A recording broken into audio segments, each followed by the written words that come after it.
Good.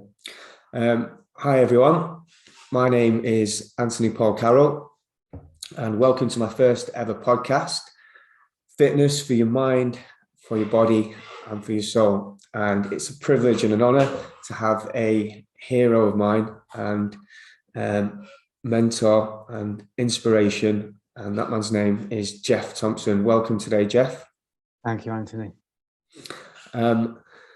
Like I say, yeah, it's an absolute privilege to have you on here. And you know what? It's like what you said when you had tea with one of your heroes, Chuck Norris. Me not having, well, I am having tea. I've got a fruit tea here with one of my heroes, Geoff Thompson. And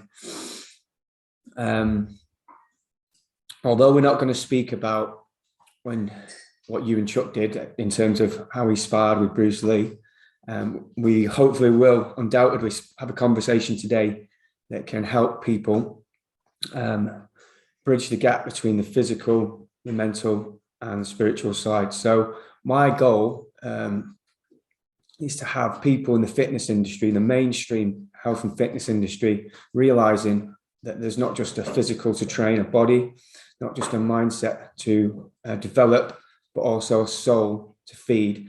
And if we can help articulate that today and get across to people as common knowledge that that's something that we can all develop through first getting in the gym, testing fears, and then, learning or just being curious about what the soul is and how we can feed all that. So not much of a task for me to try and go at, but I believe that once we take steps towards self-help and growth and development, then something helps us. I just wondered what your thoughts on that were. Yeah, I think that's good. I think I've always felt that it's been the missing link. People train the physical. They don't very often train the mindset. They don't look into psychology very much, and they definitely don't look at spirituals. Especially, in the physical world, the spiritual aspect is a little bit frowned upon. People think that it's socks and sandals, that it's weak, but actually, everything that you see, the psychological, the physiological, the biological, the sociological, all comes from out of this spiritual center, from this geometric point, this singularity within us. And people don't, when you start talking about spirituality or the soul, people kind of roll their eyes a little bit. But it's generally, when they roll their eyes, it's because they're afraid of it. They've not done the inquiry. They don't realize how much they can grow their soul and develop it, but they don't realize how much they can damage their soul as well by their neglect of it, by their unkindness, by their unkind thoughts, the unkind words to other people, by their unkind actions. So the point, there's no real point in training the physical body and the mental body if you're not going to look at some point, do the investigation into the spiritual. So I always say to people, if the word God or the word Christ or Jesus or Muhammad or or Krishna, if any of those words offend you or make your eyes roll, then I'm already your teacher. I'm already instructing you, because I'm drawing out a judgment, and the part of you that is judging is the part that needs to be educated. So often it's our negative reactions towards things that teach us the most. So I'm quite happy when people react negatively, because it means I've acted as a spiritual poultice. I've drawn something out of them. Once they see it, they can start working on it. I've been very fortunate because I had a vision. I've had several visions of the soul, but I had one specific vision of the soul, and I was shown what damage we do to it and what harm we cause it when we're unkind to ourselves, when we're unkind to other people, even at the level of thought. People don't think that thought is going to do much harm. And nobody, probably you can count on one hand the amount of people personally who talk to people about their thoughts. Are you training your thoughts? Are you controlling your thoughts? do you see your thoughts, or do you think, do you see them as separate? I see myself as being like a man sat in the very center, the very epicenter of a shopping center, as a metaphor. And I'm just sat in the very center, watching everybody around me go about their business. That's how I see thoughts. That's what I see in my mind. So when I'm sat there, I don't randomly think all day. I don't think, but there are thoughts there, and I watch them, I observe them, and it's down to me to choose which ones that I engage, which ones I identify with, which ones I intercourse with. But they're not my thoughts. Thoughts are semi-autonomous forms. They're beings. Same as perceptions and concepts and precepts and ideas. They are beings. So they are actual, amorphous beings. So if we engage them, we intercourse with them, they become part of us. So if I engage anger or judgment, I'm not just feeling angry or feeling judgmental. I am anger. I am judgment. I become it. It intercourses with me. But once it intercourses with me, once I engage it, the thought form that I've engaged, which is foreign to me, thinks it's me. But more worryingly, I think it's me as well. So we talk about my thoughts. I don't know why I thought this. I don't know why I said that. I said that to you and it was unkind. I wasn't myself. I don't know why I said it. I did that. I don't know why I did it. It's because we engage ideas, or we engage concepts or precepts, rules or just thoughts. And suddenly, because we don't know they've crossed the barrier, we don't know they've crossed the mind door, we think they're us, and then we're acting on them. So we can never really come to terms with it.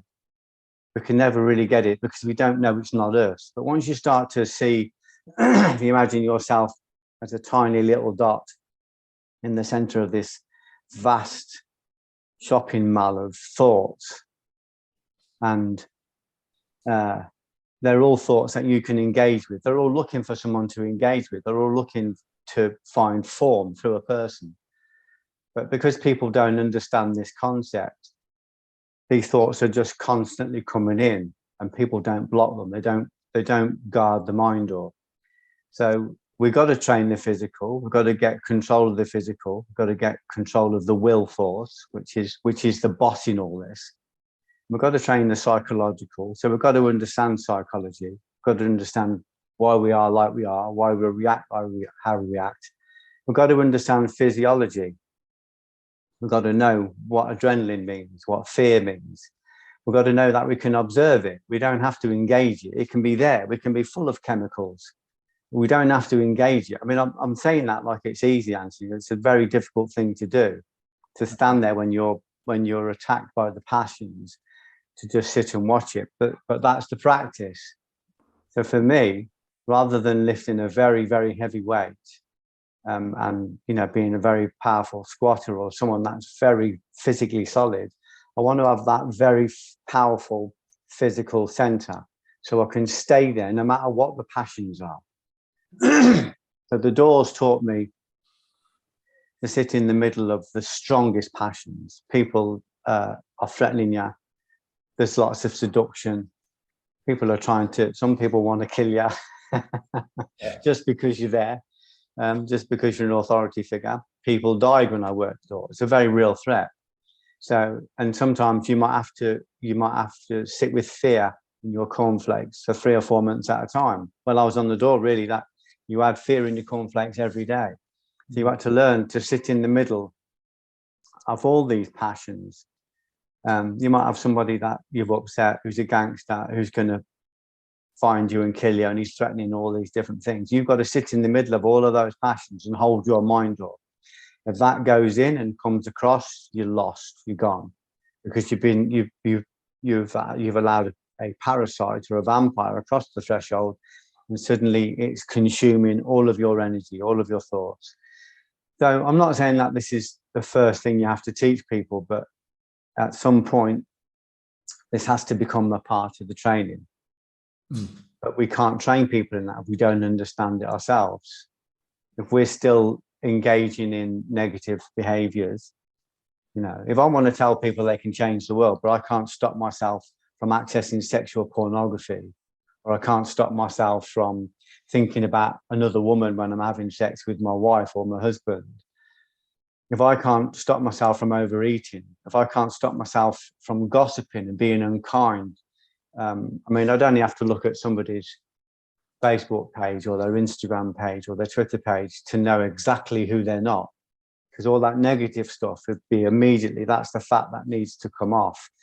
So if I haven't got control of that, I'm not really in a very good position to tell other people. I can only teach them to the level I'm at. That might be that I've got a good physique and I can show them how to get a good physique. But if I've still got prejudice, if I'm still racist, if I'm still homophobic, if I'm still sexist, you know, if I've still got any of those isms, I'm not really in a good position to teach other people. If I haven't, like, if you use the metaphor of a burning building, I can't help people to get out if I haven't found a route out myself.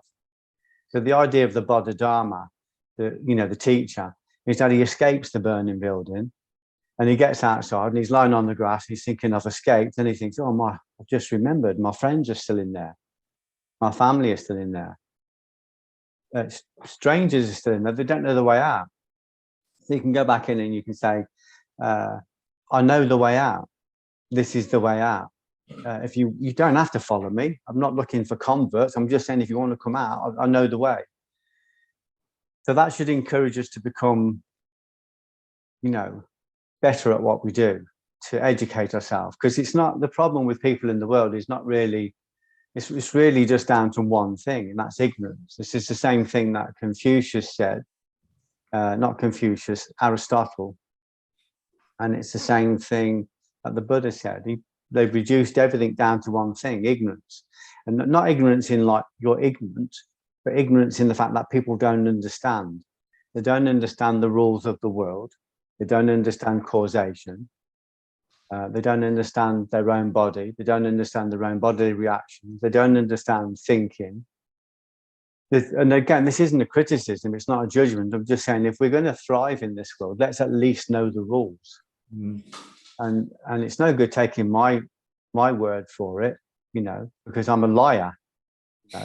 My word isn't going to mean anything until you've experienced it. So maybe I could point you in that direction, but you shouldn't believe me. You should just test it out for yourself. Once you've felt it, you'll know. When I say all these words, and some of the things I'll say might sound complex or complicated, but they're a good contrast to what is real. Mm. So everything I say isn't real. It's real for me because I've experienced it. Yeah. But if you listen to me talk, and then you hear the gaps in between, me talking is a contrast to that silence. And that silence, consciousness, is what's real. So all the noise and all the information is fantastic. I love all that. But it's only relative, and it's only in contrast to what is real. It's kind of unreal because it comes out and it's temporal and it dissipates. What is real is there all the time. It's permanent. It's indivisible. It doesn't move. So it's trying to educate people in this, but we have to do that. We have to understand ourselves. And we start with the body. This is what it works to, isn't it? I can't tell people they can change the world if I can't change my own waistline. Yeah. If I can't change my own habits. So a good starting point is when somebody has a negative reaction, they go, oh, fucking hell, he's talking about religion again. Oh God, he's talking about Jesus again. Oh, he's talking about, that's a good starting point. That defense, that reaction, that resistance is a good starting point. When I see that resistance come out of somebody, I follow it back and there's a hole there. And I can go straight into that hole, and that's where we can work. Go straight to the very center of that, because there's something in that person that doesn't want to hear those things, because those things are going to dissolve it. It's egoic, it's parasitical, it's demonic, whatever you want to call it. It's a negative, I think Eckhart Tolle would call it a pain body. So when we have these negative reactions, these judgments, when somebody has a negative reaction or a judgment on any of my platforms, I've only got one platform, if they have a negative reaction, I know exactly where they've got to work. Everybody tells me everything about themselves every time they make a reaction to something I say. I know everything about them. They're like a fucking X-ray to me. Yeah. But it also allows me to see everything about myself. Because if I'm going to see the truth in you, if I can see a negative in you, or if I see the truth in you, it's not just singular, it's collective. I see the truth in me. So if I say to you, why are you letting vampires across the door when you watch sexual pornography on the internet? I've got to make sure I'm not doing that. I've got to make sure I'm not letting violent vampires come across and feed off me. If I'm sitting watching 3 or 4 hours of violence on television every night, there are vampires going across my mind door, and they're feeding off my energy, and they're planting eggs and seeds all over the place. I've got parasites feeding off me all the time. So the idea is that we get people into the gym, because if this magic works, we've got to be able to show it on our body, haven't we? We've got to say it's no good saying this stuff is real if people can't see it in the way we live, if they can't see it in the way we look. It's got to, we've got to be able to work it first of all on our own body. We can change the world. Okay, why are you 4 stone overweight if we can change the world? You don't even change your pants once a day. You don't even clean your teeth twice a day. You haven't got any control of your own grooming yet. We can change the world. We can, there are 7 billion different versions of it, but we can change our version of it. So the idea is that we get the people disciplined and get them aligned with the physical training. And then we talk to them about the psychology. We talk to them about fear. You're a good person to talk to them about fear, because you're doing something today that's fearful. Mm-hmm. We're doing a podcast with me, and that's triggered a lot of fear in you. Recently, so that makes you a good teacher. I've recently exercised an old fear as well. An ancient shadow, like from your book, The Shadow Hunter, I've had as a fear of confrontation. And I noticed a thread through my whole life. I've been able to articulate this with my clients because I get them to think in ink. I get them to journal. Yeah. And it's like my therapy as well, is speaking with them about, trying to get into the mindset aspect of it. Facing that fear, it didn't really matter. It doesn't matter who the person is or what the answer was that they were going to give, because I knew they weren't going to tell the truth. But it was for me. And through saying to my clients, okay, what's one thing you can change? What's one thing you don't feel you have the power to? The answer came to me was, you're not facing what you should be doing. So I was like, shit, you're right. I better face it, because it's been a long time coming. And as I met and confronted this person, it just, afterwards, I was speaking to someone else afterwards, and when they were speaking to me, it was like ringing, and my whole nervous system was just like, but I just felt so freeing. And since then, I felt like a massive expansion, and I feel like I've had answers for people at the right time, the right thing to say at the right time. And it's just been, me restricting the vices now, drinking, smoking, whatever, anything like that. It's so much easier because I just want to keep this feeling. I mean, I've tripped over a couple of times, but it's like bang, no, back in again, doing the stuff that makes me feel good. I ask myself 2 questions every day. What's my energy like? What's my mood like? What am I feeding? And as you say, Geoff, it's not what you're eating, it's what you're feeding. Yeah. I'm in a really good place now, and I want to, I can hold that fear, hold that adrenaline, and come and do something like this with yourself more easier. But it's been a learning curve, and I'm really excited to try and articulate. And I feel like I have been articulating and helping people so much more efficiently now as a result of this. It's massive fear, and I know that through your book, you had an ancient fear that you confronted as well, and you had fear pyramid that you followed. If you'd just like to tell people who are listening, who might not have heard of it, your story, like you started off on the doors, or as far back as you want to care to take it, just for people to understand a bit more about you and what you've done, where you're at now, kind of thing. Yeah, well, it's interesting what you're just saying about confronting that fear, but look at where you are now. Every time you confront a fear, you'll expand. when you confront a fear, you convert it. So it's like it's an energy form that resides in you like a parasite and feeds off you. When you confront it, you dissolve it, you automatically expand. It contains a bit of energy, it contains something of yours. So the reason you're sat now here talking to me is because you expanded. So you suddenly saw this as a potential, and you can see more with your students. You become a seer because you're able to see more, because you've removed the blockage. So that thing you confronted was like a blemish on your window. And when you clean it, you can see everything clearer, and you can see things that weren't there before. So that encourages you to do more. So you go, okay, I'm telling people they can be powerful. Am I living that? You know, or am I being tapped out by cigarettes 30 times a day? Or am I being tapped out by alcohol, you know, 3 or 4 times a week? Or am I being tapped out by whatever it is people are being tapped out by? So you'll start to see them. This is what happened to me. When I got my 5th Dan, which was like a master grade, I was really proud of myself. This was about 20 years ago. And I looked in the mirror and I realized the grade wasn't given me just for what I'd done. It was given to me for what I expected to do now.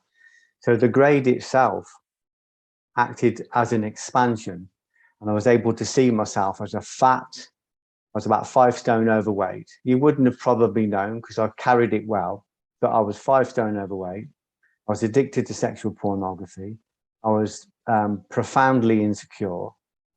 I was a closet bully. Everybody said I was a nice bloke, but I knew I was a bully. It was very subtle.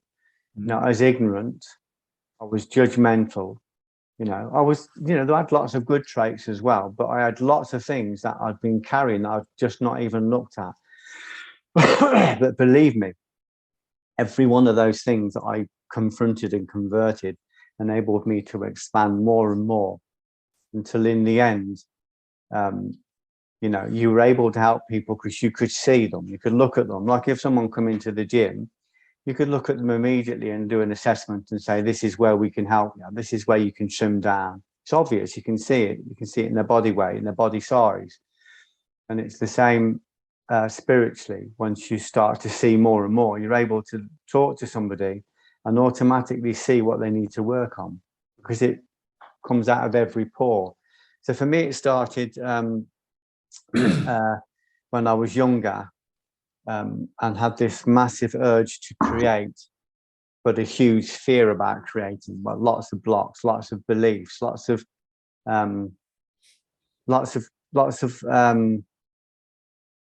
beliefs in my head that it wasn't possible.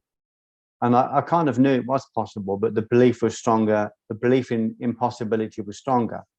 So every time I got to the point of wanting to sit and write because I wanted to be a writer or to train more in martial arts, this belief would corner me. It would circle me, and it would fill me with fear. And it was that it's not possible. Who do you think you are? No, don't get above your station. Don't forget who you are. You're not anybody.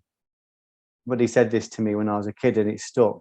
I was talking about a girl on holiday that I'd seen and how beautiful she was. And he said, you would never have got her. You're nobody. And I said, I know I'm nobody. I know that. And he said I was nobody, and I believed I was nobody. But none of it was true. Even when I got my first book published, I said to one of my very close friends, I think I could do this.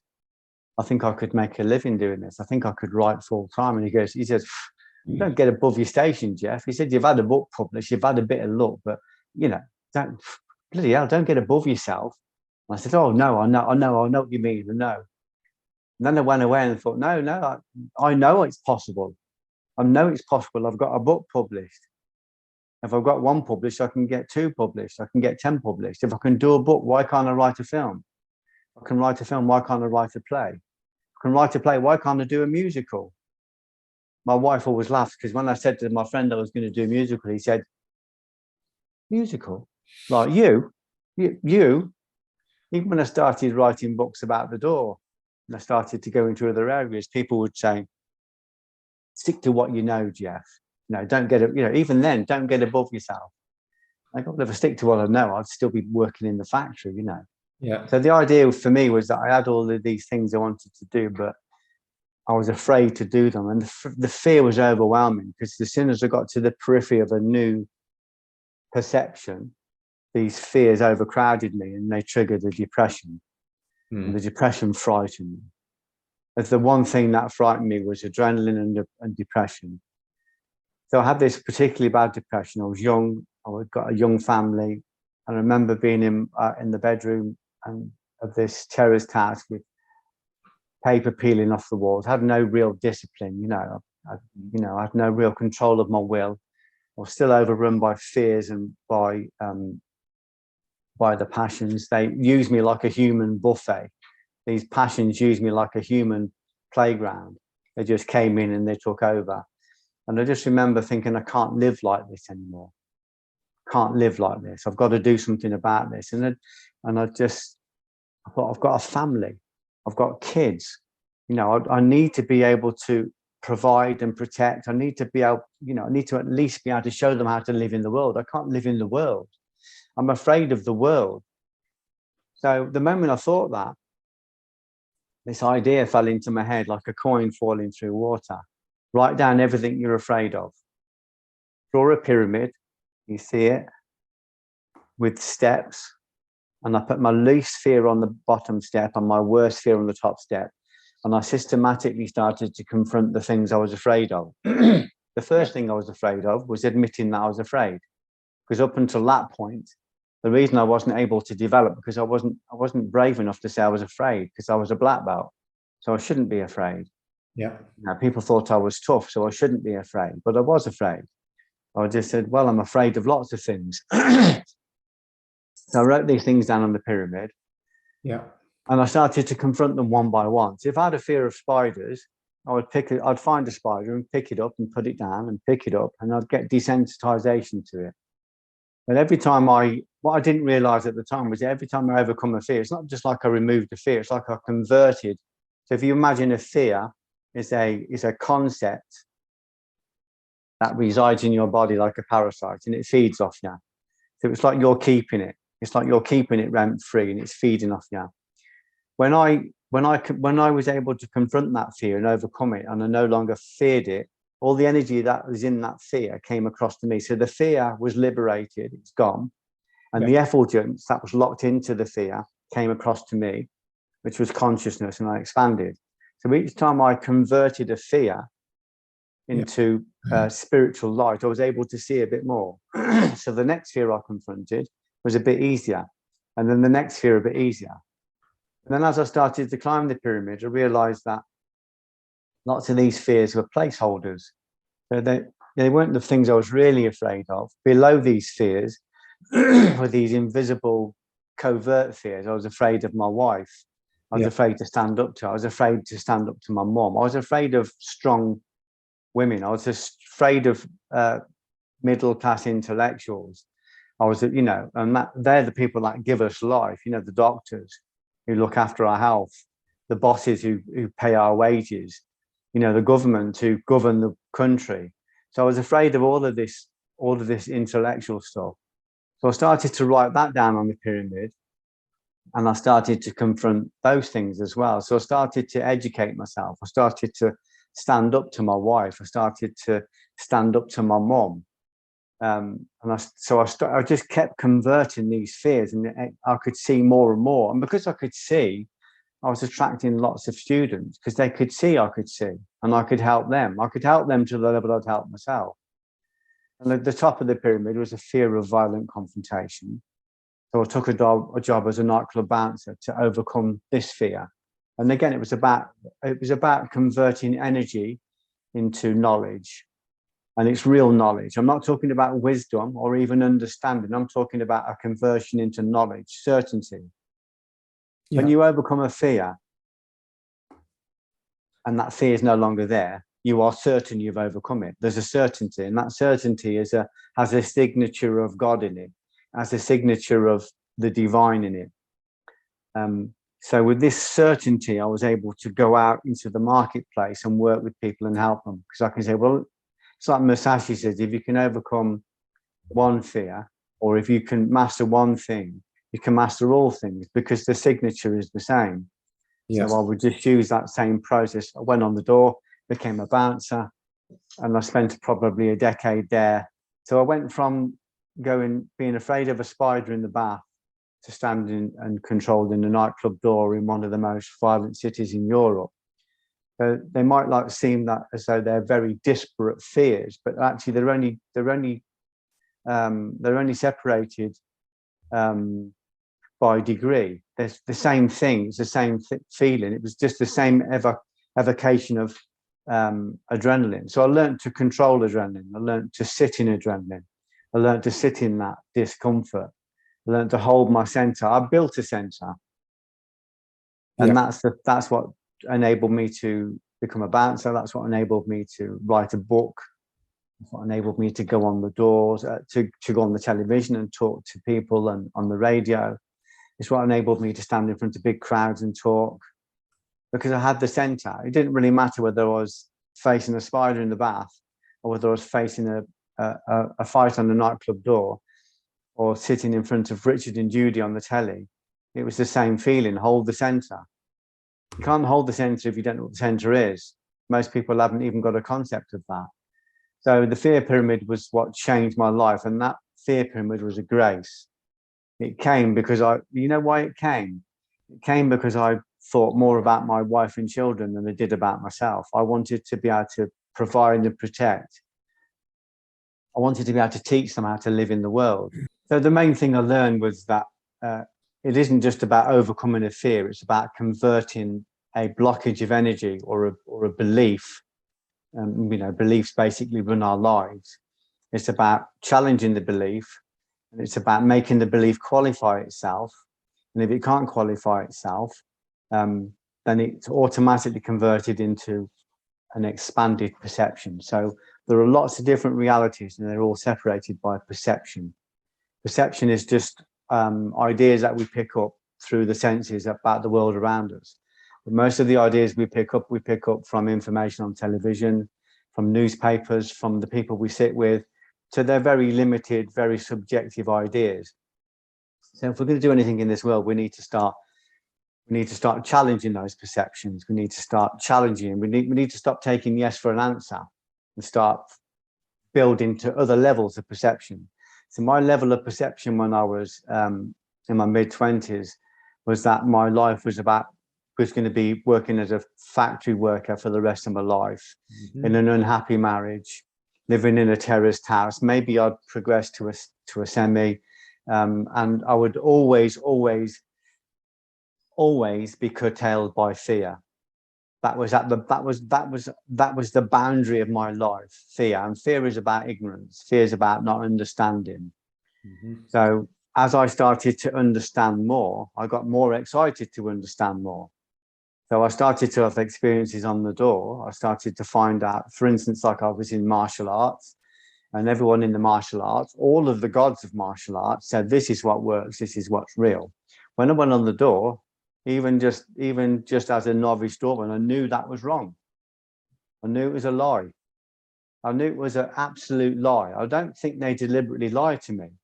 I just think they were invested in not seeing the truth. If you're running a 6 or 7 figure company that's invested in a certain thing, you're not going to tell people the truth, are you? You're invested in hiding the truth. You're invested in not knowing the truth. Because certainly you might have to say to people, well, all this thing we're teaching you is a lie. It doesn't really work, but I can show you what works. This is a lovely thing I read about Jesse Glover, who was Bruce Lee's #1 student. I mean, he trained in every system, JKD is, they go into everything. It's a really comprehensive system.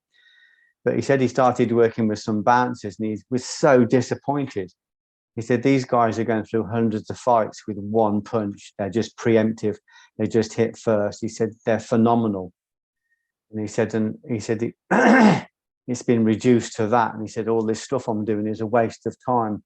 But it wasn't a waste of time. The realization he had was gold. But it upset him because it felt as though it devalued his whole system. But the systems we do are lovely. There's nothing wrong with doing all that stuff. There's nothing wrong with doing all those systems. They're just on their own, they're great fun. They're great for discipline. They're good sport. It's only when we think they're one thing and they're not. You know, if you're told all your life that this is karate or this is whatever it is, judo, and it's also self-defense and it's all these other things, and then you're outside the chip shop on a Friday night and it doesn't work, your life is devastated because everything you believe falls away. Well, I saw that the first night I worked on the door. I knew that this stuff I've got, I mean, I knew this when I was 15 in a pub as a purple belt, watching a fight kick off and knowing that what I was taught wouldn't fit into that. It just wouldn't fit in. It was so ferocious. It was so unpredictable and spontaneous. And it was, what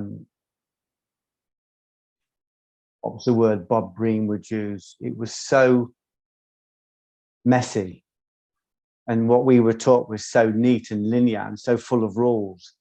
And but anyway, when I learned this on the door, I went back to my class and said, we're doing everything wrong.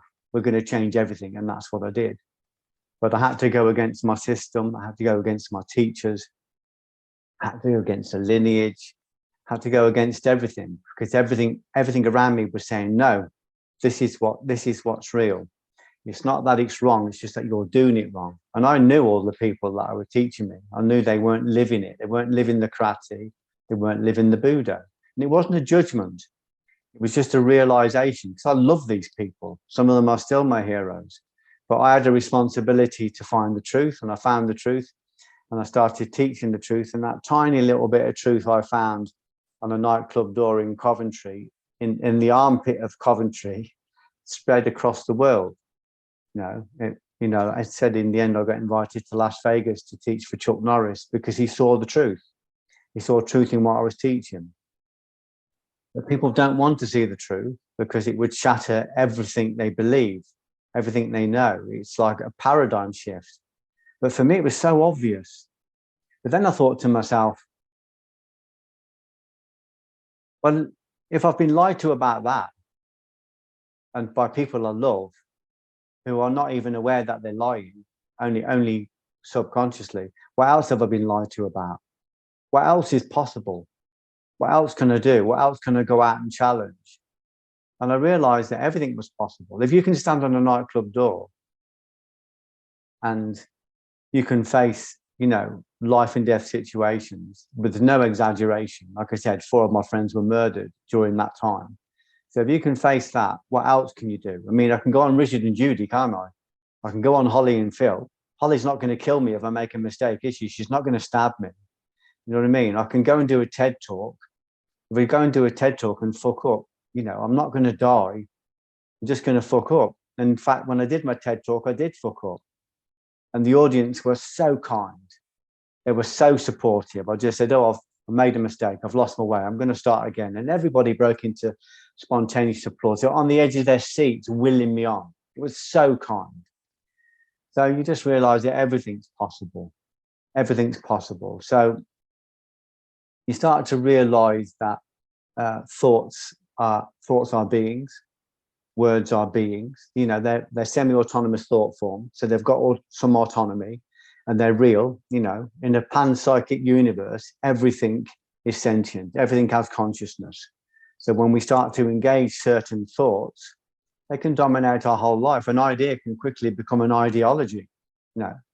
So we start to be very careful about the thoughts we engage. We become very careful about perceptions. The whole reality is based on a perception. All the different realities are separated by perception. So when I was 25, my perception was that this is all I can do. This is all I can get. Now I'm 62. I'm sitting in an old farmstead, seconds away from where Shakespeare was married. Minutes away from where Shakespeare was born. I'm sat right on the River Avon. I'm looking at the most spectacular view in a grade 2 listed barn conversion. And this isn't bragging. This is just saying that's what perception has done. My perception before was that I wasn't worthy of any of that. That wasn't possible. The first time as my consciousness started to expand, I remember driving past a posh housing estate in Coventry that had just been built. And I said to my girlfriend at the time, Sharon, and my wife, I said, let's go and have a look at the show home. And she said, there's no point. We're never going to be able to get a house like that. Within a year, we were in there. Because it was possible. It was only perception that was stopping me. But in order to change perception, I have to go to war with anti-perception, or I have to go to war with negative perception. If these perceptions live in us like squatters, they're not going to want to go, are they? No. And my perception isn't just my perception. My perception is connected to my wife, to my mother, my father, my friends. When I changed my perception, I'd lost 95% of my social circle. Just when I looked at alcohol and said, I'm not drinking alcohol anymore. It's a silent assassin. It killed my brother. It killed my sister. Well, ignorance killed them, really. But nearly all of my friends are addicted. They just don't know they're addicted. You know, they're quietly addicted. They think they've got control of it. They think it's a social thing. It's not. It controls them. It keeps them sedated. It keeps them in a place. So I thought, I'm going to give it up just to try and see if I can. Just, you know. And when I give up alcohol, I lost most of my social circle. Even my best friend. I stood in a pub with him having a coffee or a soft drink, and he's having a beer. Within 2 beers, I'm stood with a fucking complete stranger. He doesn't like me. I don't like him, because I'm sober and I'm seeing things as they are, and he's not. And it was like, you know, suddenly I'm above my station. You know, I forgot where I come from. I don't, you know, think I'm something better.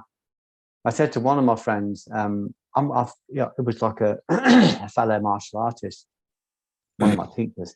I said, I think I'm going to give up alcohol, you know, just, you know. And he went, oh, well, I don't expect me to give it up. I'm not giving it up. I said, well, I wasn't suggesting you should. Because if I can't have a drink, I might as well find the nearest token and fucking swing. You know what I'm saying, Geoff? I might as well fucking swing. So I won't be giving alcohol up anytime soon. This is a man who didn't think he was addicted. And I said, oh, I wasn't expecting him to give up. I wasn't trying to convert him.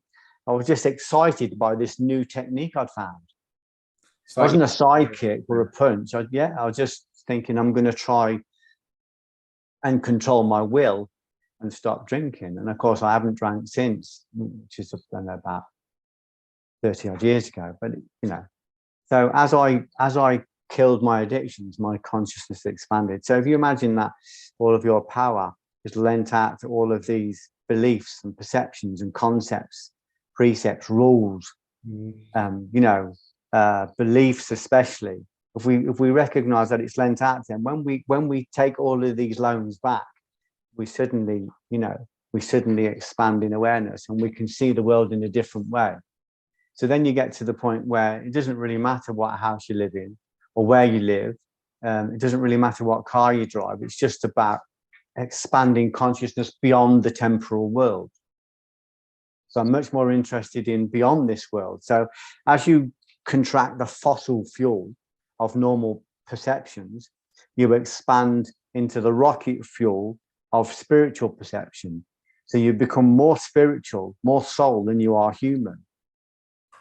So you're able to see other dimensionally. So you're able to communicate with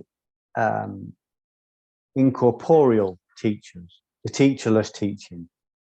You know what I mean? So then the house you're in is just a base, and the car you drive is just a vehicle. And you know, the accoutrements, you bring them down to a minimal. I don't want anything that is bleeding my energy. So you reduce everything. You make your footprint as small as possible so that you can expand in consciousness. It's very exciting. And to go from like the fossil fuel to the rocket fuel, is it like a period of cleansing, like, and what does that look like, if so?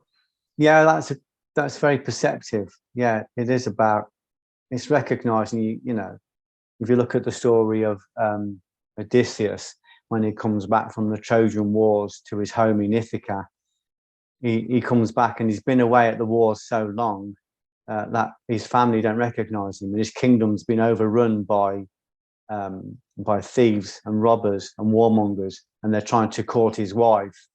And that even his servants don't recognize him. He has to go back and win his kingdom back. This is a metaphor for waking up. When we wake up spiritually, we go, "Oh, I'm in this fantastic vehicle, this amazing vehicle that can create causation in the world. I can give birth to things in the world, but I haven't got control of it. I've been out of my body for so long, in the world, in the mandala of the world, that I've no longer got control of it. I'm not even recognized in my own body. It's been overrun by beliefs, by perceptions, by the limited education, by very strong conditioning. So like Odysseus, I've got to win my kingdom back. So you go, okay, where do I start? Well, I start on the physical, because my physical, has been taken over by bad habits. So I get rid of the bad habits. I perfect my eating. Yeah. The senses, when you get the eating right, the senses start to fall into line. So then when you start controlling the senses, you start to control the self. When you start to control yourself, you get control of the world. So it's all about winning our will force back. That's the key thing with this, our will force. So we go, okay, I've got to clean this body up. So for me, that meant cleaning up all the mistakes I'd made, meant confession, and it meant atonement. Basically, that means I admitted to myself that I've made a lot of mistakes, and atonement was my way of cleaning that was to go out into the world and teach people about living a good life, living a clean life. And I would say to them, these are the mistakes I've made. I'd bring my mistakes out into the open. I'd expose them to light, and they would become a light, literally. So when someone says to me, yeah, but you don't know what I've done, I said, well, I used to stamp on people's heads. I had affairs on my wife. I was a criminal. I kicked the teeth out of people's heads. If I'd have been around at the time of Moses, there'd have been a 13th commandment. Believe me, I know all the things you've done, and I know that they can be cleaned. I know they contain masses of consciousness. So that's about being really honest and going, okay, yeah, I have got an issue with greed. I've got an issue with envy. I've got an issue with jealousy, or whatever it is that we've got the issue with, and we start to work on that. So in other words, when jealousy rises, we don't engage it anymore. We don't identify with it. We go, I recognize you, I see you, but you're not coming from a place of kindness. You are a pain body. I'm not going to identify with you. I'm just going to watch you. I'm going to observe you. I'm going to sit in the center of this passion. I might be full of jealousy, but I sit in the very center and I watch all those feelings. And this jealousy says, she's going to do this. He's going to do that. They're going to do the other. And I go, well, let them do it. Have it. None of it's mine anyway. All of it's temporal anyway. Have all of it. And Geoff, yeah, but it will kill you, How do you get good? How would you advise someone how to sit in the center, like action it would take, or for someone who's just hearing this now? How do we sit in the center, and how would you describe that to someone who's just hearing something like this for the first time? Yeah, well, it's always going to be about practice. So start with the small things. If you want to start to, I always say to people, take your clothes off and look in the mirror. You can see straight away where I need to work. If I've got body weight on me, it means I haven't got autonomy. It means that my habits of eating have more autonomy over me than I have over myself. So I start to work on getting correct palate. That's what I start on. I start on little things like that. So I start to control what I eat. If I'm struggling to get out training every day, every time I make myself go training when I don't feel like going training, is an exercise in will.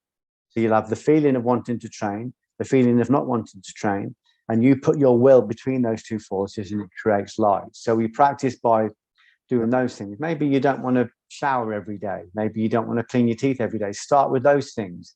When you can discipline yourself to do the things like just personal grooming, just tidying the house up. If you come to visit me and give me a lift somewhere and your car's a shitstorm, I automatically know that your mind is a shitstorm. Yeah. Automatically know that if your car's in such a mess. In the center. Of course, yeah. The center is a mental aspect. Yeah. You can't train the mental until you've got hold of the physical, aka controlling the habits, what your food intake in. Well, that's how you do it, yeah. You have to progress, and it starts at the physical, and then feel like that's what's happened in my own journey as well. You know, I've done the physical. I've got so far with that. You can, and what I say to my clients is, look, you come in here and tell me you want to transform your body. What's your energy like out of 10 each day? What's your mood like?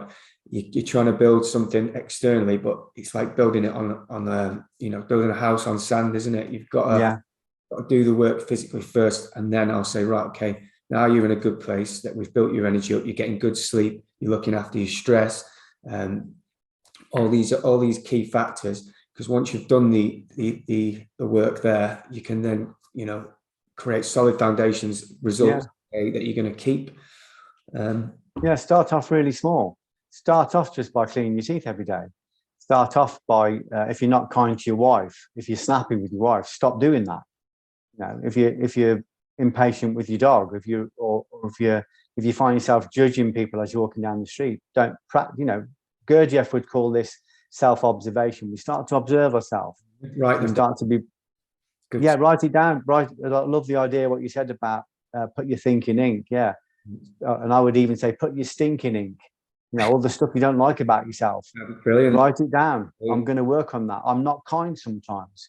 You know, sometimes, you know, I'm doing things that I wouldn't want to see in the newspaper tomorrow. You know, sometimes I think terrible things.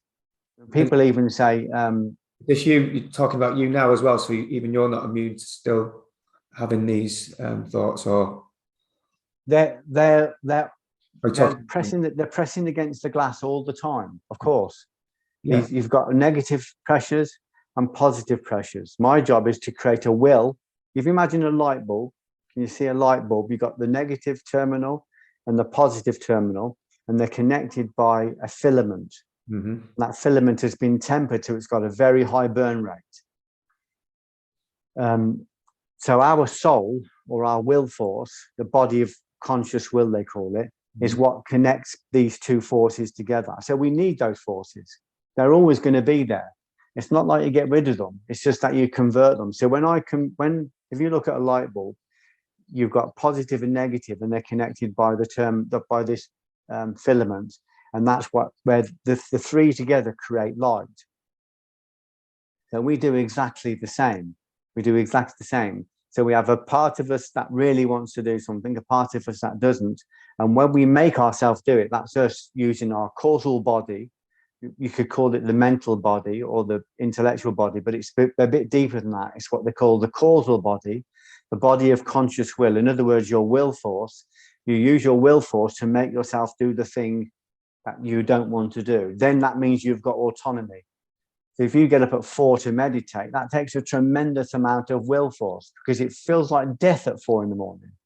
If you can control your will force to do that, you can control your will force to manage your diet. If you can control your will force not to sit around with your friends and gossip, you know, then we can get autonomy back. So those forces are always there.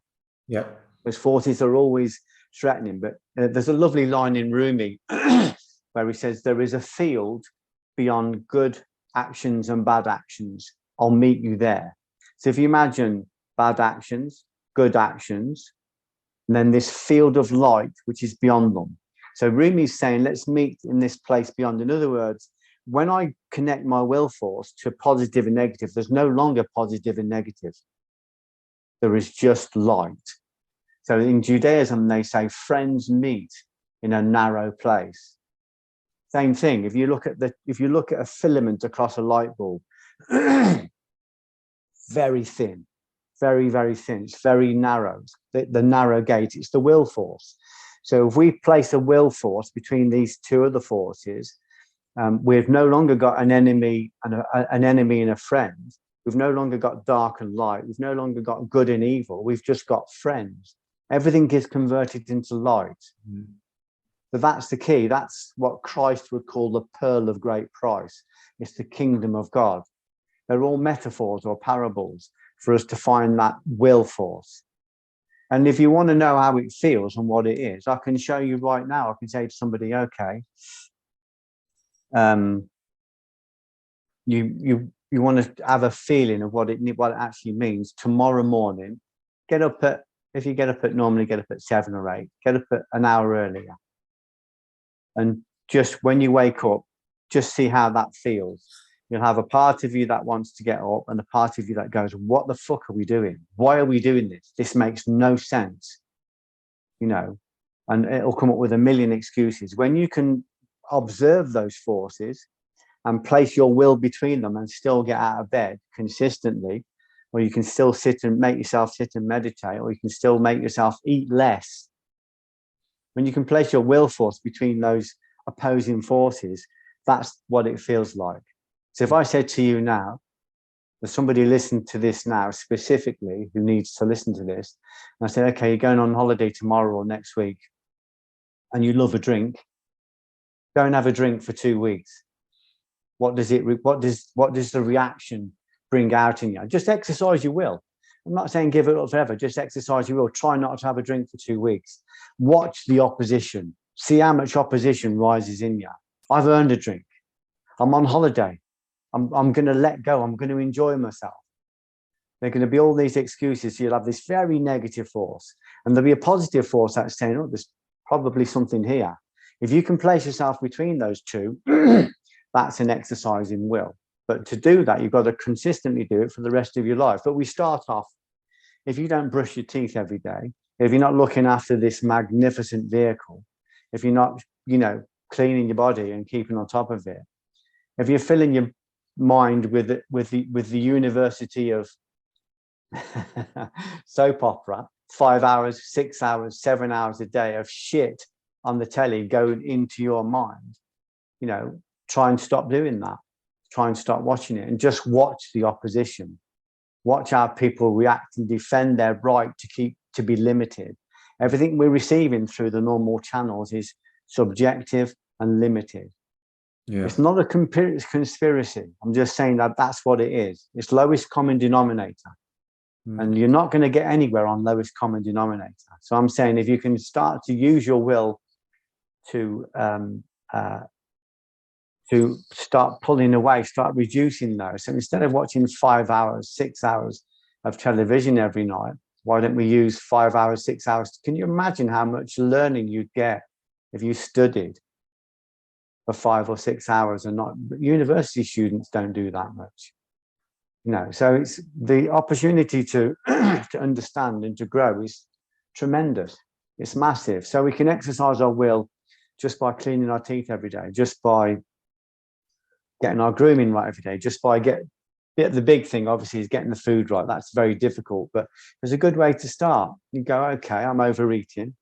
I don't really understand food. So an exercise in will, if the will force, is to start to educate yourself with food and start to practice. So, okay, say to your wife or your husband, whoever cooks, can you just reduce my meal, please, by a quarter?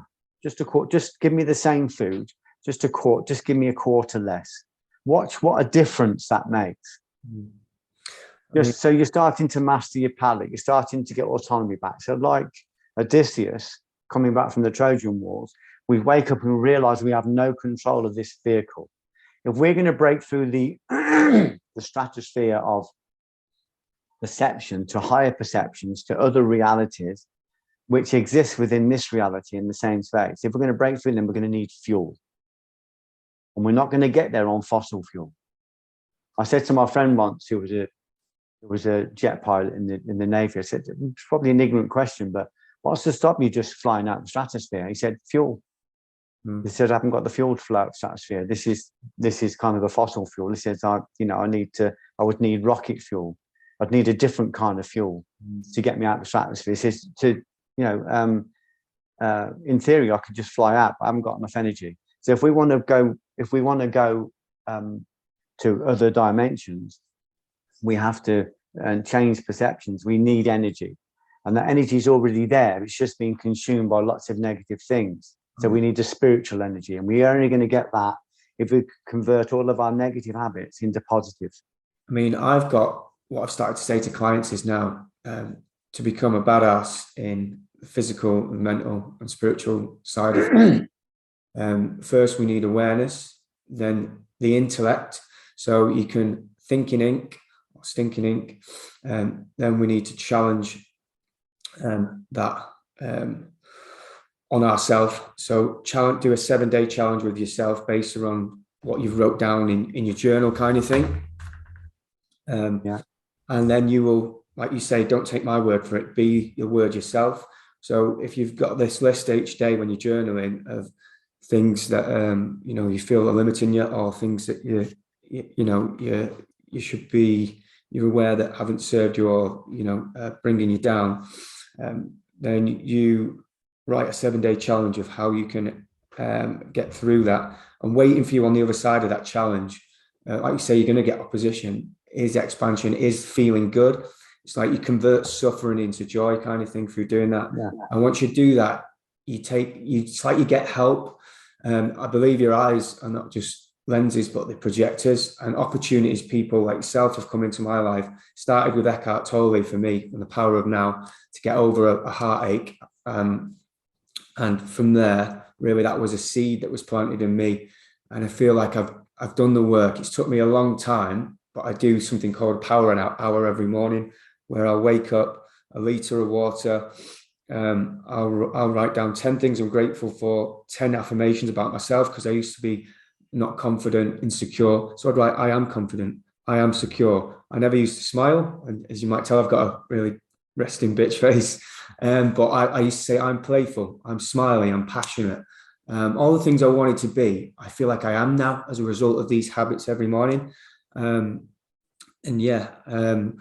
It's come to me slowly, but I've always had the intention, take one step back, take 2 steps forwards. And through this journey now, what I'm up to is, like I say, the litre of water, gratitude, affirmations. I do 30 minutes of yoga, try to do this yoga challenge. I get people in the gym involved in it, because that's connection between body and mind, which is a great point to start at. Yeah. Once I've done my yoga, I do Wim Hof breathing for oxygenating the muscles further. And then I'll do a cold shower. And then if you'd have told me I could do a cold shower every single day, I'd have laughed at you 2 years ago. I went, no way. But it's just literally that fear. I love what you talk about, fear. You've got to face that fear. You've got to see it as, it can appear like a big 3D scary monster. But as you take these small steps, aka checking in with yourself is a great physical tool, place to start with your book. As you take these steps forward, and just to quote you again, Geoff, as you get closer to that fear, absorb yourself in it fully. It becomes a 2D cartoon monster. And then from that fear, waiting on the other side, is just expansion and help from other forces. Like, I don't claim to know who I am, but again, to quote you, it's like every time I do something that is, making me feel bad, every time I'm aware of the things that make me feel bad, I get closer. I see who I'm not, and I'm closer to who I am. Yeah, that's good. So, if we're not aware of, if we're aware that we're doing things that aren't making us feel good, we should take action on that and create a platform, something to express that, and then challenge those beliefs as well. Yeah, and just acknowledging that you're doing something that's not kind to yourself or kind to other people is a great level of awareness, just that on its own. And I'd encourage people to pick up Eckhart Tolle's book, because it's probably the leading book in the world at the moment on this technique, on just understanding it. So a lot of it's just about the audio book, understanding. His voice just speaks. Some people might not really understand what he's saying straight away, or and then again they might. I know I did, but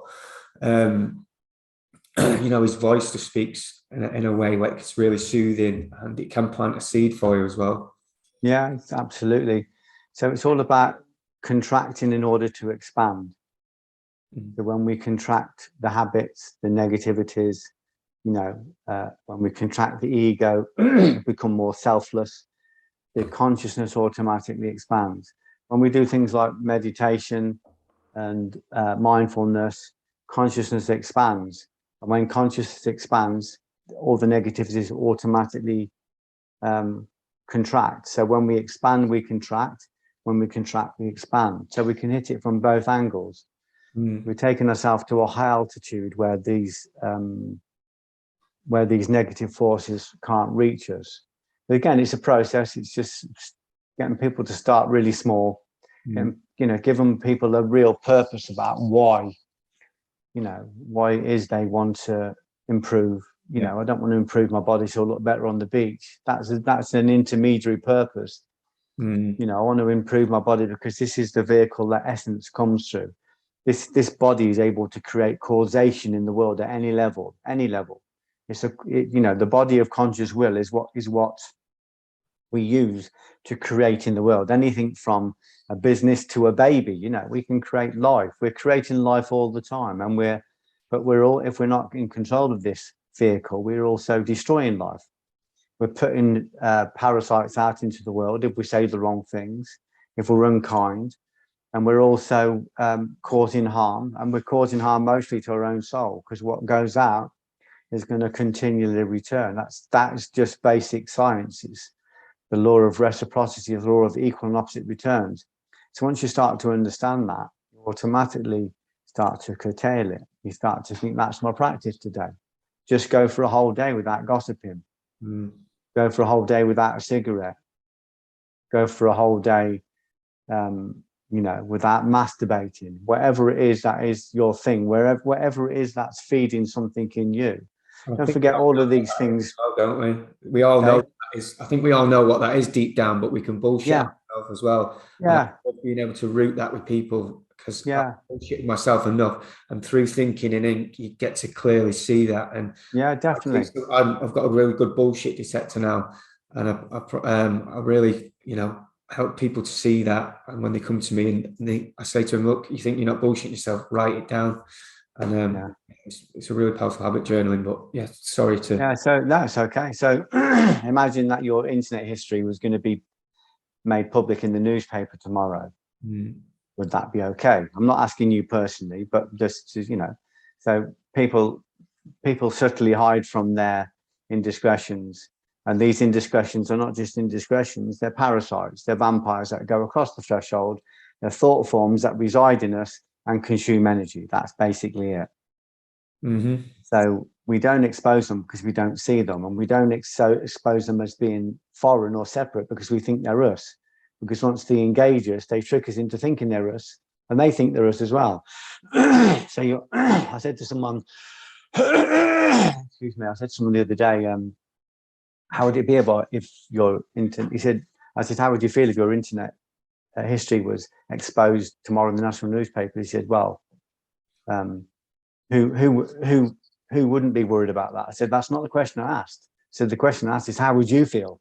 What would you, because it was automatically deflecting. How would you feel if that was exposed? It's not a criticism, it's not a judgment. It's just saying that, you know, most of the stuff we don't work on because we don't see it, and we don't see it because we don't want to see it.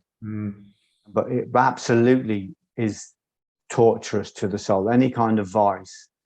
I mean, I'm talking a much higher level, and I'm aware that people might be just starting out.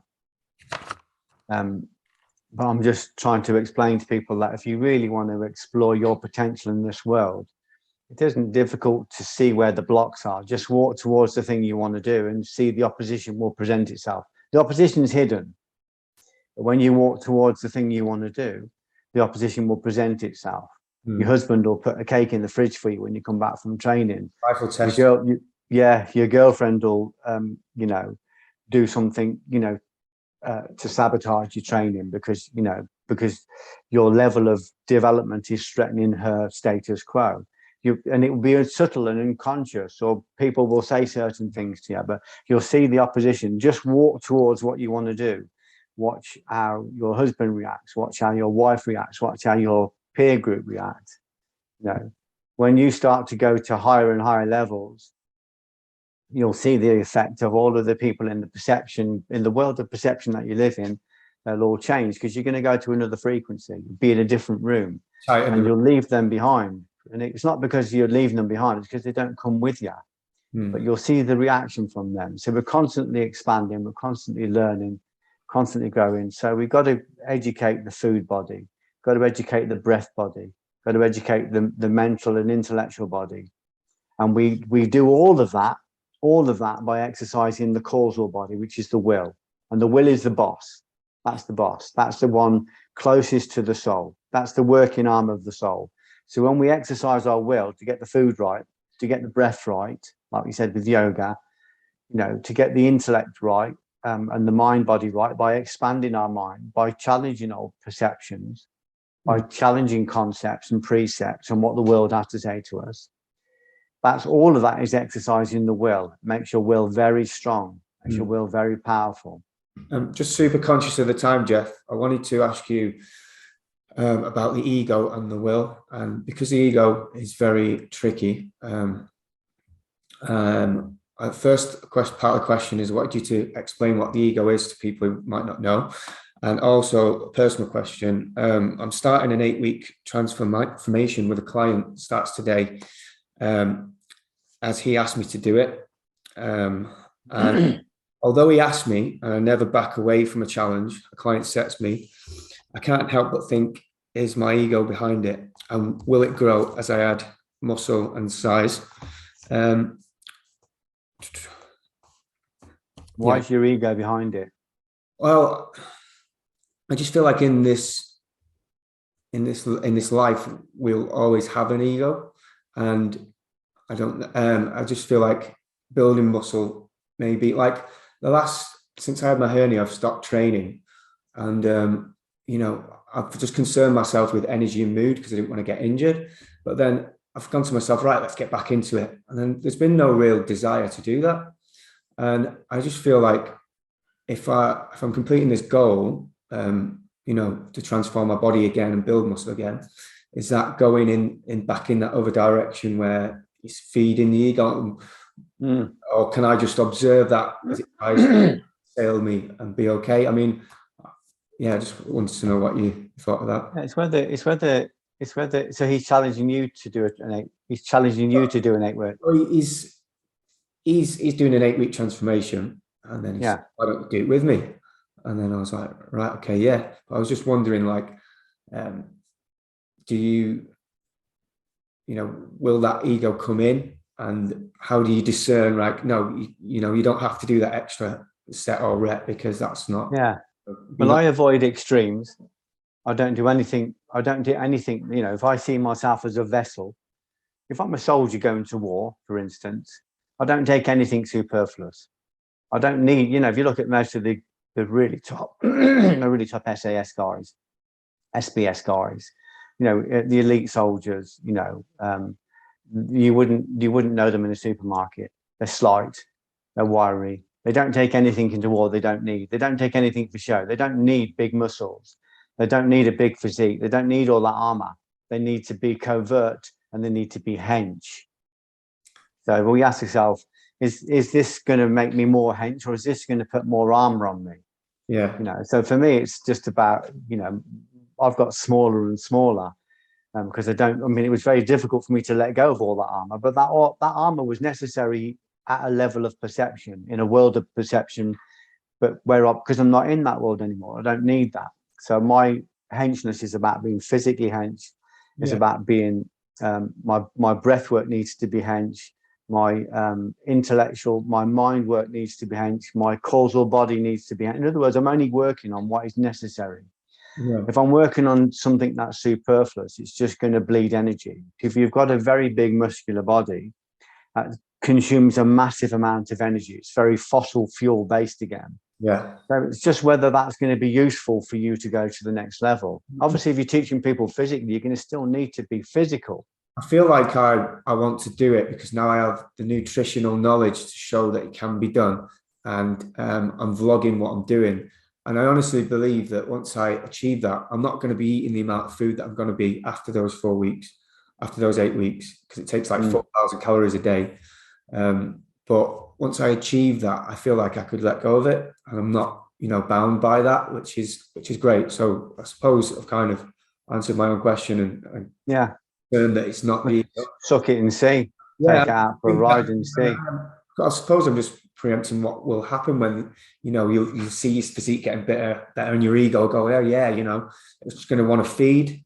I think, but I believe that by doing my habits and checking in with myself all the time, that I won't allow that to spend much time in my headspace, and I can exercise it. So I suppose, I've kind of just getting it out there to, Yeah. prevent it really in the future from. Yeah, I think it's, it's if you're in a world where you're teaching people physical, you need to be an example of that. Yeah. But it's just making sure that there's nothing on your body that's extraneous, nothing on your body or in your mind. Or there's nothing you're doing that's unnecessary. Yeah. We are. This is spiritual warfare. We are under attack at all times. We're bombarded. We just don't see it. So we don't want to take anything into that that expends energy that we don't need. So it's about getting rid of all of the subsidiary roots so that the sap can rise in one direction, or all the subsidiary branches. Mm-hmm. That's just a personal thing. It's ultimately about you asking yourself, but something they say in Judaism, is this food going to take me home? Is this process going to take me home? Mm. So if you can answer in the positive, then you do it, and it's, but ultimately it's about having a balance and a congruence between the physical and the subtle bodies, so that they're all aligned, they're all talking the same language, they're all in agreement. There's a unity, there's an internal unity that creates a power, so that if if you're kind of throwing a punch, or if you're doing a throw, or if you're doing a move, they should have that hench nature. There should be nothing there that's extraneous. What are all the bodies that we should take autonomy over? Well, the physical body is the start, but the first body we exercise is the conscious will. Yeah. They call it the bliss body. So that's the one closest to the soul. And if you imagine it's like an aura or a subtle body that, it's a very real body within or around the body. So we use the causal will to get the food body right.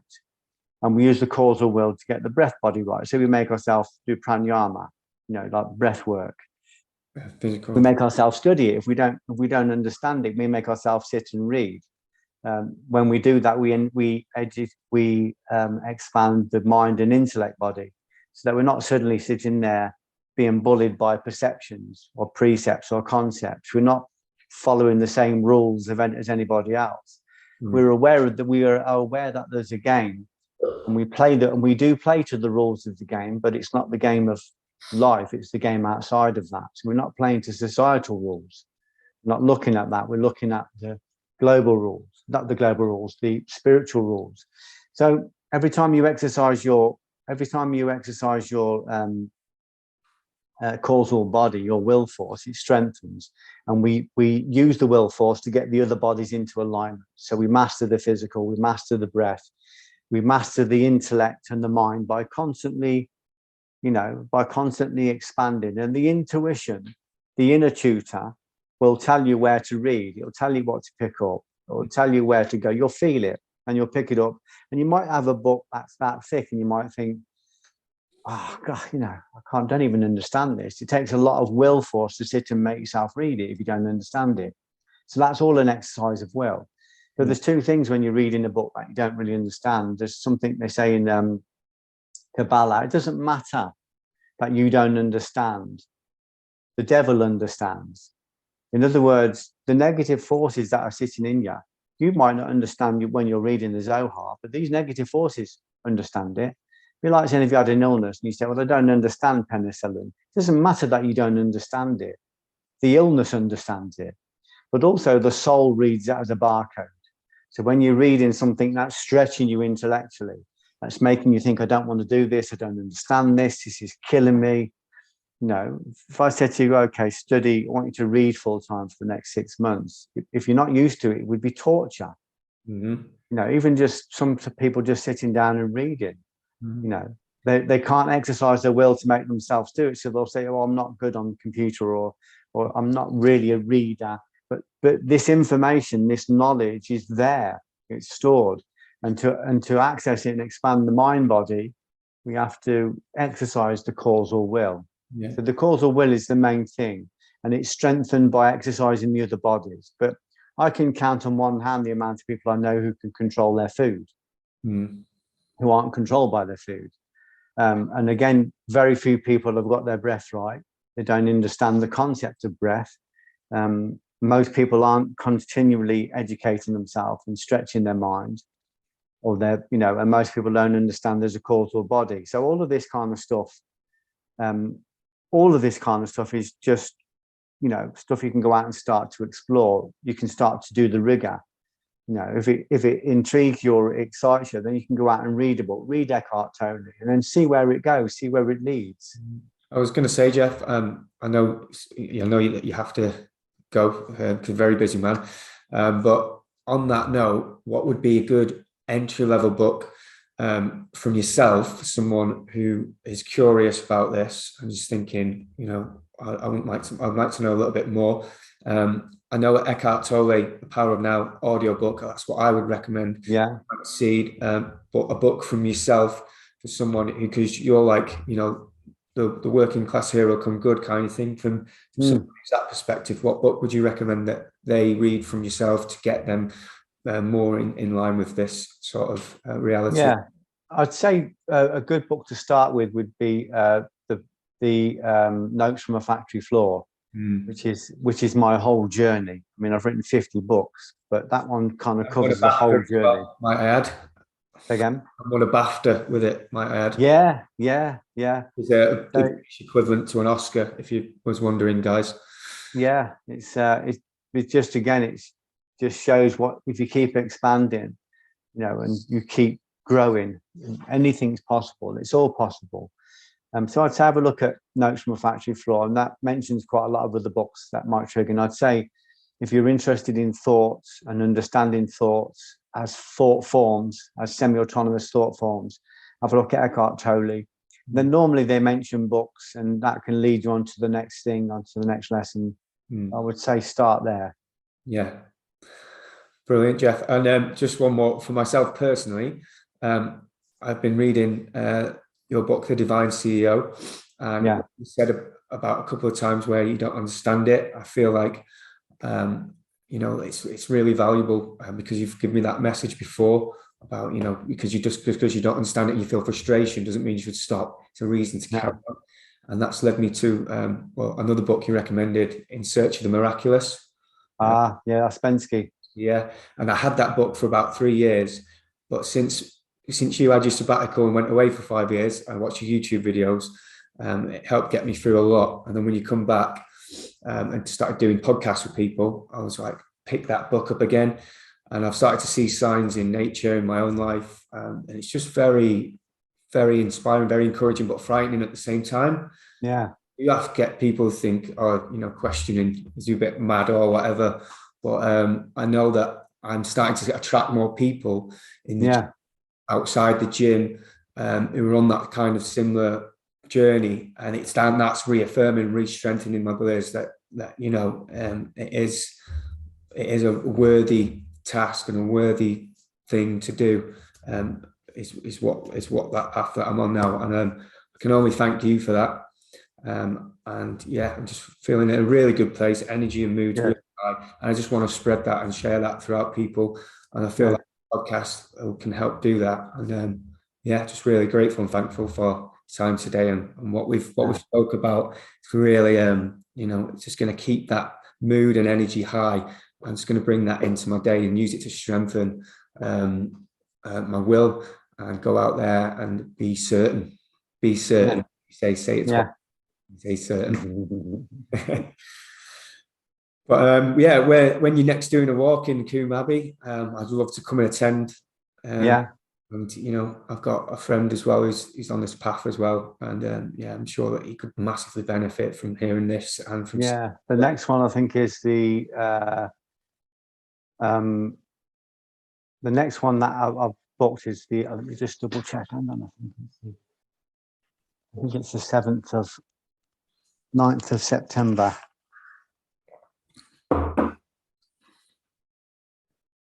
Yeah, 9th of September.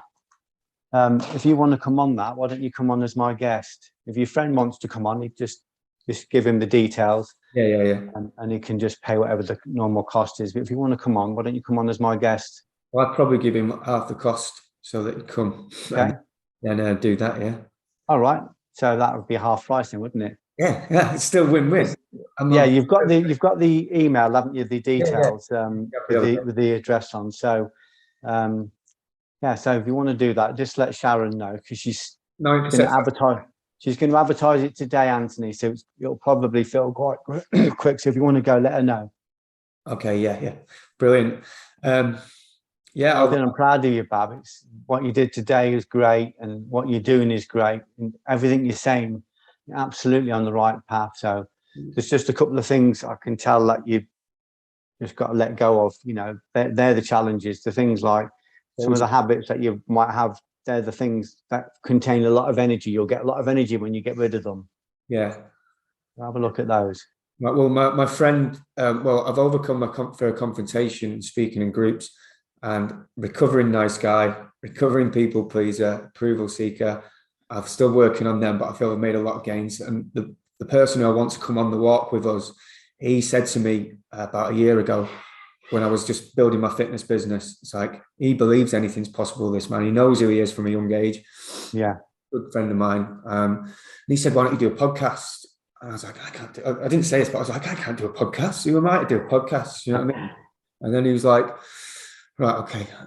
But yeah, you know, here I am doing it. Yeah, you're doing it, yeah. You can challenge it, and you can expand and be. And you're doing it, you're living it. That's the thing that's going to excite your clients more than anything else. Yeah. And because you're living it. They've got to see that you're doing it. If you talk the talk, you've got to walk the walk. And like you've got, you know, this lovely thing St. Francis said. He said everybody should preach the gospel, and if they really need to, they should use words. Yeah. He's kind of saying you've got to be it, you've got to live it. I mean, you speak, but really it's about how you are. It's about the fact that people should see evidence of it in your life, in your body, in your behaviors, in your virtue. You know, and even if you're still making mistakes, which we always do, congruence is not about not making mistakes. Congruence is about saying, oh, I'm still tripping up, but I don't stay down for as long as I used to, and I don't trip up as often as I used to, but I'm still tripping up. So it's not about not tripping up, it's about being congruent with that and saying, I'm still making mistakes, but I'm working on it. You know? Yeah, 1 step backwards, 2 step forwards. Yeah, lovely. Yeah, you've got it. Thinking in, because you say, write it down, challenges, awareness, intellect, challenge equals a badass, physical, mental, and spiritual side. We need to work on all three, and let's spread that message. Get it to everyone, as many people as we can. Let's help as many people as we can. That's what it's all about. Thanks a lot, Geoff. All right, Anthony. Okay. All right, I'll see you soon. Well done on your first podcast. Congratulations. Thank you very, very much. Appreciate it. And thank you for coming on here as my first guest. It's a pleasure. My pleasure. Many more to follow. Okay, mate. Thanks, Geoff. Take care. See you later, Bab. Bye. Bye.